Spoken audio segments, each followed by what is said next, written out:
The biggest mistake lawyers make with Claude isn't using it too much, it's giving it too much authority. Not authority over the whole matter. Most lawyers don't do that. Authority over specific moments in the workflow where Claude fills a gap the lawyer should fill. The lawyer doesn't notice, and the output downstream is shaped by something that was never verified. This episode is 5 specific things. Each one the difference between Claude making your legal judgment better informed and Claude substituting for it entirely. The distinction matters professionally, and it's more specific than verify everything or don't trust AI blindly. These are the 5 places where the gap opens, what Claude fills it with when you don't, and what to do instead. The first thing, never let Claude decide what the law is. The problem isn't that Claude doesn't know the law. The problem is that Claude gives legal conclusions with the same confident register regardless of whether they're right. A hallucinated case citation looks identical to a real one. An analysis that applies English law to a Queensland matter reads with the same authority as one that applies the correct jurisdiction. The register doesn't change when it's wrong. The wrong prompt. Is this restraint of trade clause enforceable? Claude gives a legal conclusion. Specific reasoning, a citation or two, the answer sounds definitive. It may be entirely wrong. Wrong jurisdiction, wrong year, wrong proposition, wrong case. The right prompt. Help me identify the legal question raised by this clause. Locate the relevant framework and show me what needs to be independently verified before I can advise. The distinction is between Claude orienting the research task and Claude completing it. Use Claude to identify the legal question and the framework. Use your research platform to answer it. Use your professional judgment to apply it. Claude produces the structure. The lawyer produces the advice. The second thing, never let Claude turn an allegation into a fact. The defendant breached the agreement is not the same as the plaintiff alleges the defendant breached the agreement. That distinction matters in litigation. It matters in advice. It matters in any document that will be relied on. The way this happens is subtle. When you ask Claude to summarize a matter, it produces a narrative. Narratives are coherent. Coherent narratives smooth over the distinction between what a party says happened and what the evidence establishes. A repeated assertion becomes background. An allegation becomes accepted context. The reader doesn't notice. The fix is the 5-way discipline. Instruct Claude to classify every factual proposition as one of 5 things: a fact supported by the material, an allegation made by a party or witness, an inference drawn from the material, an unknown the material doesn't establish, or a research question that requires legal rather than factual work. Run that instruction before any summary, any orientation, any document analysis where the distinction between allegation and evidence matters, which in litigation is almost always. The third thing, never let Claude resolve a contradiction. Give Claude 2 documents that disagree about the same event. Ask it to summarize what happened. Claude will produce a smooth account. The conflict will disappear into a coherent narrative. Not because Claude is dishonest, because narrative coherence is what it's trained to produce. The problem is that the contradiction Claude just smoothed away may be the most important thing in the matter. 2 witnesses giving different accounts of the same event is a credibility issue, a factual dispute, potentially a perjury issue. It is not a drafting problem for Claude to resolve. The right instruction is specific. These 2 documents give different accounts of the same event.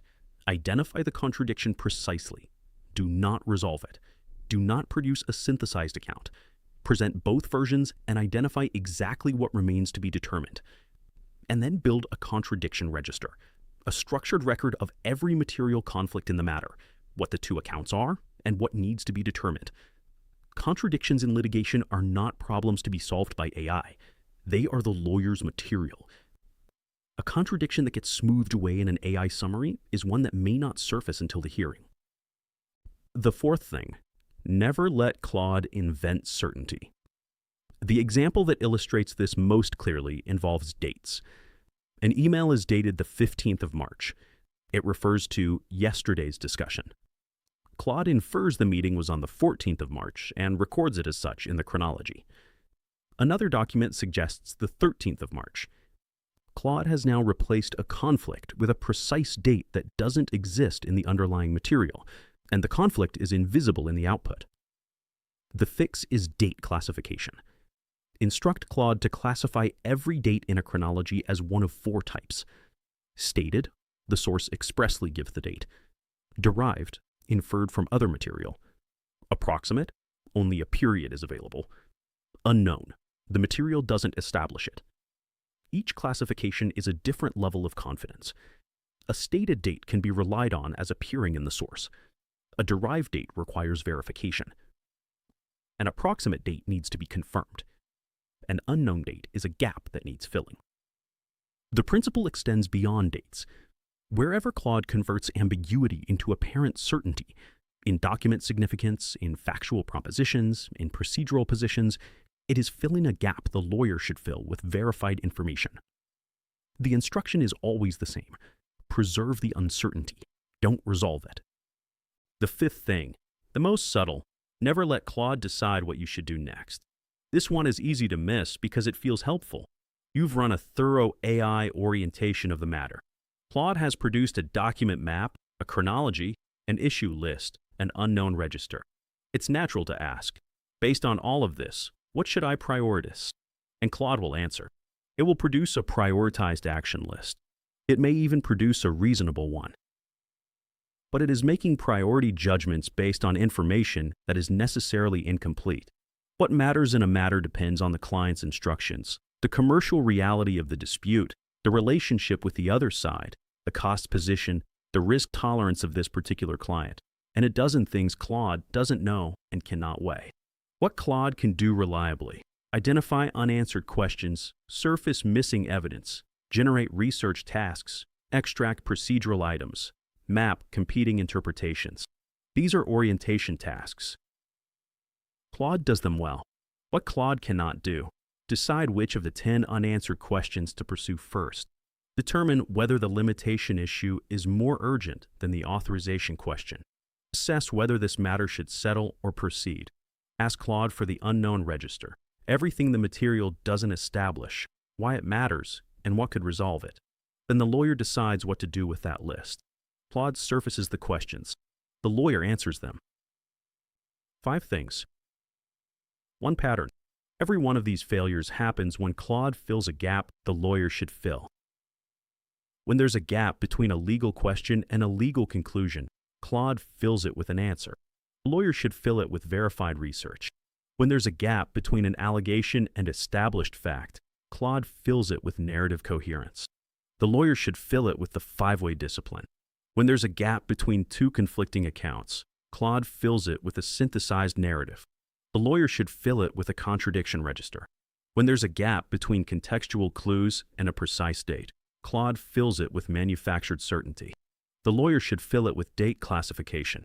When there's a gap between an unknown register and a next action plan, Claude fills it with priority judgments. The lawyer should fill it with professional judgment. The best AI workflows don't eliminate these gaps. They make them visible so the lawyer can fill them deliberately rather than letting Claude fill them silently. The biggest mistake lawyers make with Claude isn't using it too much. It's giving it too much authority. The best AI workflows don't try to replace legal judgment.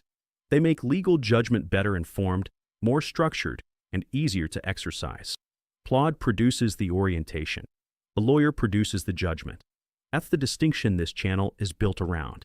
That's the episode. See you in the next one.